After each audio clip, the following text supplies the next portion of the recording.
Let me call the first entrepreneur. It's Steve Rothschild. Is the former executive vice president of General Mills. Steve was elected as an Ashoka Fellow for an innovative economic employment strategy in Minnesota. He is now taking that experience with not only create sustainable jobs, but generates massive governance savings, as well as it is creating human capital governance bonds.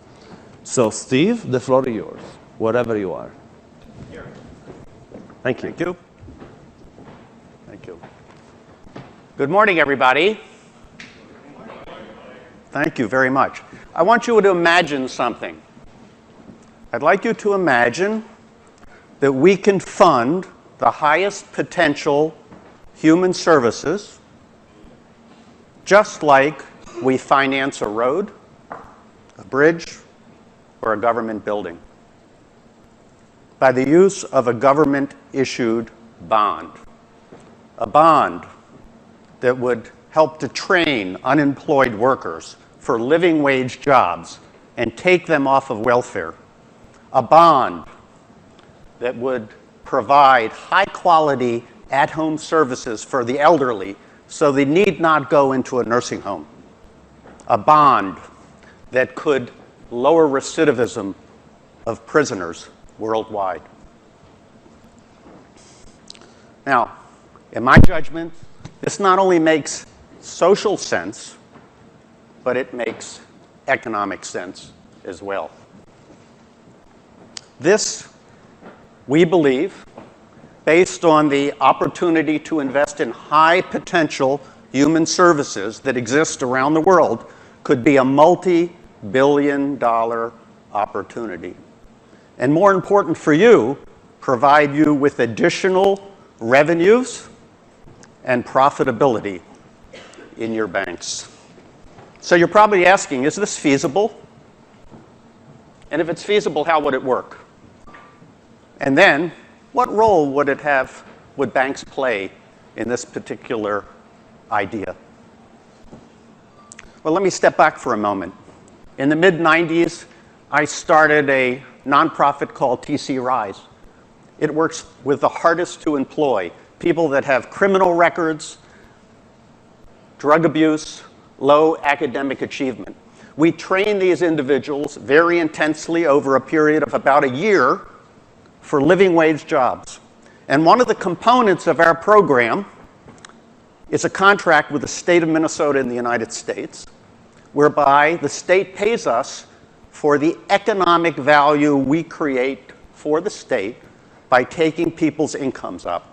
We only get paid for success, not for trying.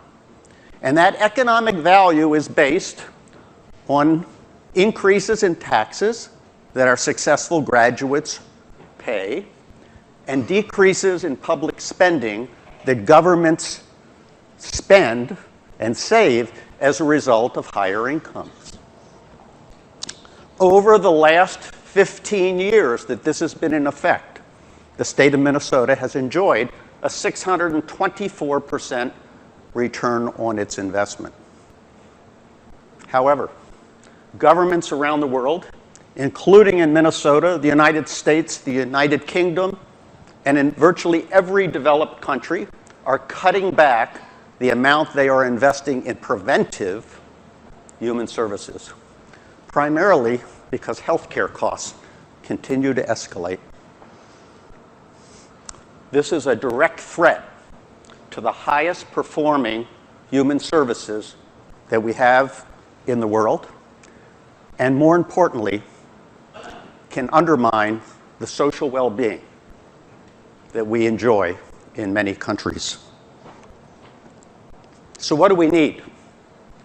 We need a new source of investment to make up for these cuts and to provide new capital for the highest performing social enterprises to thrive and to grow.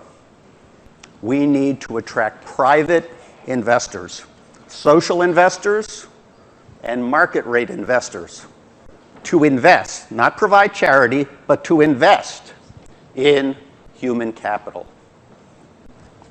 The most effective, the most efficient vehicle that we can use to attract Private investment is a government bond. Is a government bond. And it works if we can create an independent, objective measurement source to ensure that the economic value is real.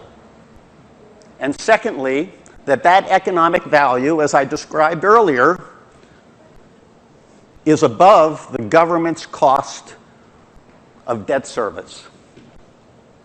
And debt service is defined as the interest that is paid on the bond, the amortization of that bond over time, and the administrative costs. We estimate that to be approximately 13% on a 10-year bond in the United States. Now, you may be thinking, there's already too much debt. But think about what a $50 or $100 million investment in reducing recidivism could be. And yet it's just a rounding error when you consider the amount of debt outstanding at a country level or even a state level. And you might be asking, what happens if it doesn't work? Well, this is a pay-for-performance scheme. Organizations don't get paid unless they deliver. And if they deliver, they create enough economic value to pay back the bond. This is a bond that pays for itself. Governments in the UK, in the US, in Australia, and elsewhere are talking to bankers already about how to attract private investment. And in Minnesota, where I live, we have authorized a $10 million pilot project to issue a bond. Now, I'm not here to ask you to invest in bonds. I'm not here to ask you to support my organization, Invest in Outcomes. But I'd like your assistance. I'd like you to do what you already do. You provide advisory services to government. Make them aware of this new tool so they can use it as a vehicle to solve their financial problems. You provide working capital to NGOs. Talk to them about this so they can prepare themselves to be part of this. And you invest on behalf of some of your clients. So do what you already do well and build the business that you already have. Increase your profit while you're doing the social good. Just imagine if we could invest in high-performing human services just like we fund a road, a bridge, or a building. Thank you very much. Thank you, Steve.